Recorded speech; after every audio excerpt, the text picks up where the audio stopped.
क्या आपने कभी ध्यान दिया है कि आपका मन लगातार बोलता रहता है? सुबह उठते ही सोच, रात को सोते समय सोच, भविष्य की चिंता, अतीत का पछतावा और वर्तमान की बेचैनी। ओशो कहते हैं, समस्या ये नहीं है कि तुम सोचते हो, समस्या ये है कि सोच तुम्हें सोच रही है। एक बार एक व्यक्ति ओशो के पास आया। उसने कहा, मैं बहुत परेशान हूं, मेरा मन कभी शांत नहीं रहता, मैं हर समय सोचता रहता हूं। ओशो मुस्कुराए। उन्होंने पूछा, जब तुम नदी के किनारे बैठते हो तो क्या नदी को बहने से रोकने की कोशिश करते हो?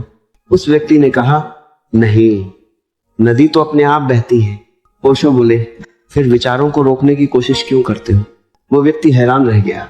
ओशो ने कहा, जितना तुम विचारों से लड़ोगे उतने ही अधिक विचार पैदा होंगे।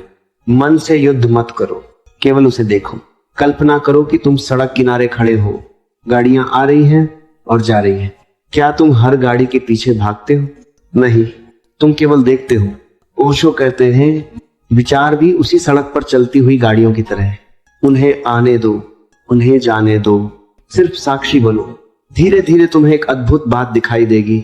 विचार तो आते हैं, लेकिन अब वे तुम्हें खींचकर नहीं ले जाते, तुम उनके मालिक बन जाते हो। ओशो कहते हैं, ध्यान का अर्थ विचारों को खत्म करना नहीं है, ध्यान का अर्थ है विचारों के प्रति जागरूक होना। जिस क्षण जागरूकता आती है उसी क्षण विचारों की पकड़ कमजोर होने लगती है। ज्यादा सोचने का सबसे बड़ा कारण है भविष्य को नियंत्रित करने की कोशिश, लेकिन जीवन नियंत्रण से नहीं, स्वीकार से खिलता है। ओशो कहते हैं, जो है उसे स्वीकार कर लो, स्वीकार में शांति है, प्रतिरोध में पीड़ा है। आज से एक छोटा प्रयोग करो, दिन में कुछ मिनट शांत बैठो, आंखें बंद करो, सांस को महसूस करो। विचार आए तो उन्हें मत रोकना, केवल देखना, जैसे आकाश बादलों को देखता है।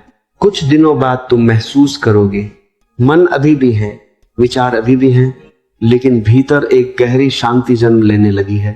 और यही ओशो का संदेश है। सोच से मुक्त होने का रास्ता सोच के खिलाफ लड़ाई नहीं है, सोच से मुक्त होने का रास्ता जागरूकता है। जब जागरूकता आती है तो मन का शोर अपने आप शांत होने लगता है, और तब पहली बार तुम सोच के बाहर जीवन को जीना शुरू करते हो।